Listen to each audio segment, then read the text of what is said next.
They thought I'd take the money, nod politely, and pretend I didn't hear the insults.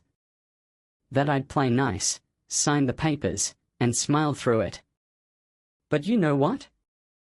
I didn't build my company from a damn garage just to be someone's diversity win over dinner. So let me back up a sec. A couple months ago, I got invited to a weekend retreat up in Big Sky, Montana. Real exclusive, no digital anything, just a thick embossed card and a private contact. Hosted by the Sanderson family. Old money. Real estate, weapons, tech, you name it.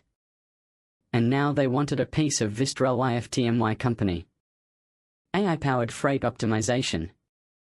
Scalable, efficient, already turning heads in logistics. They dangled a $900 million partnership deal. Sounded good on paper. But the way they framed the invite? Strategic discussions in a relaxed, family setting. Translation? You're coming to our turf, play by our rules. I brought Nina, my second-in-command, and we landed Thursday afternoon. The estate was everything you'd expect: private airstrip, vineyard, falconer. Yeah, an actual falconer. We were greeted like visitors at a zoo exhibit. Miss Vaughan, thrilled to have you. I said, it's just Celeste.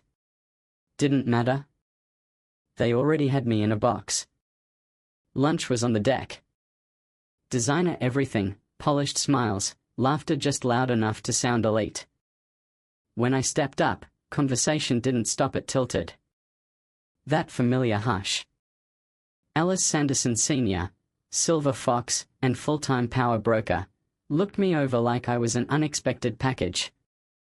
So you're the one building the AI buzz, he said. I smiled, that's me. He laughed. Didn't expect. Well. He didn't finish the sentence. Didn't need to. From there, it was a masterclass in passive aggression. Dinu Alice's daughter asked where I grew up. I said East Oakland. She said, wow. And now you're here.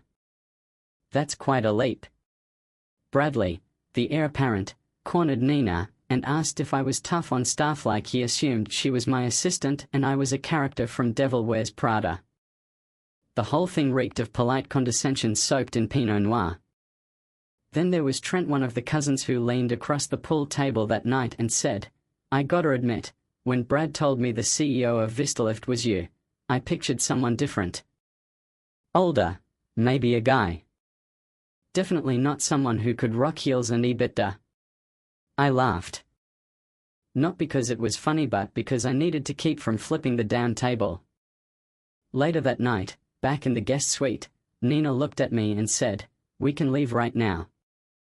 Say you got food poisoning, jump on the jet, be gone before breakfast. I wanted to. But I couldn't. If I left, they'd say I couldn't handle the room. That I wasn't built for high-stakes play. And I am. I've built everything with people betting against me. So I told her, they think they're interviewing me. I'm interviewing them. Next day was skeet shooting and horseback rides. I passed. Took meetings from their guest library, surrounded by untouched leather-bound books. On my way back to the lodge, a staffer in uniform ran up to me, breathless, clipboard in hand. Are you with catering? She asked. I stared at her. No. I'm not. Her cheeks flushed. Oh, I didn't mean, I said. You assumed. It's fine. Happens all the time. And I walked away, heels clicking like punctuation. But nothing topped the dinner. The final night. Formal wear.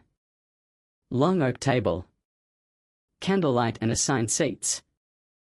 Kesha wasn't even invited. She's staff, right? Meredith Sanderson asked. Meredith, the matriarch in pearls and quiet judgment. I showed up in emerald green, calm on the outside, seething underneath. Before I even reached my seat, Meredith handed me her wine glass and said, can you refill this? And we're out of ice. I paused. She looked up, saw me, went pale. Oh, I thought you were never mind. I said nothing. Just took my seat. Dinner started with a toast to partnership and progress. But the real moment came with dessert. Ellis leaned back, swirling his scotch, and said, "You know, I don't get all this fuss over representation. What happened to hiring the best person for the job? Now it's just quotas and boxes to check. Boardrooms are starting to look like diversity campaigns." He looked directly at me. No offense. I folded my napkin slowly. None taken. But when folks say no offense, what they really mean is, don't call me out for the disrespect I'm about to drop.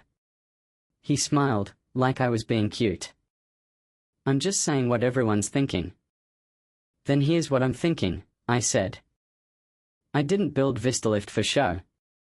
I built it because no one else could do what I did. My company isn't your trophy hire. It's your Hail Mary. The room froze. No one moved. Not even the waitstaff. Then I stood up, looked Alice in the eye, and said, "You think you hold the power here. But the world's changed. You just haven't caught up." Next morning, I handed Bradley a USB. He thought it was the contract. It wasn't. "What's this?" he asked. "My final offer." He opened it. Blank. "You're walking?" I already did. By the time I got back to Oakland, the story had leaked. Tech founder walks away from $900 million deal after retreat turns toxic.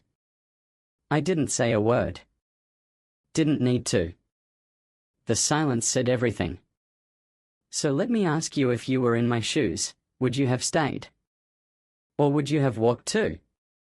Drop your thoughts in the comments. Let's talk about power, respect, and knowing when enough is enough.